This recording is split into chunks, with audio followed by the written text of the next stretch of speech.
ಸಲ್ಲಿಸಿ ನೀವೆಲ್ಲ ಪ್ರಭುವಿಗೆ ಧನ್ಯವಾದ. ಆತ ಒಳ್ಳೆಯವ, ಆತನ ಪ್ರೀತಿ ಶಾಶ್ವತ. ಕೀರ್ತನೆ 118 ವಾಕ್ಯ 29.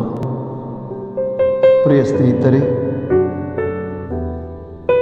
ದೇವರು ಆತನ ಅಪಾರ ಪ್ರೀತಿಯಿಂದ ತನ್ನ ಪುತ್ರ ಪ್ರಭು ಯೇಸುವಿನ ಮುಖಾಂತರ ನಮಗೆ ಬಿಡುಗಡೆಯನ್ನು ನೀಡಿದ್ದಾರೆ. ಅವರೇ ನಮ್ಮನ್ನು ಸೃಷ್ಟಿಸಿದವರು, ಅವರೇ ನಮ್ಮನ್ನು ಪೋಷಿಸುತ್ತಾರೆ. ಅದಕ್ಕಾಗಿ ಅವರಿಗೆ ಕೃತಜ್ಞತೆ ಸಲ್ಲಿಸೋಣ, ಸ್ತುತಿ ಮಾಡೋಣ. ಆಮೇನ್.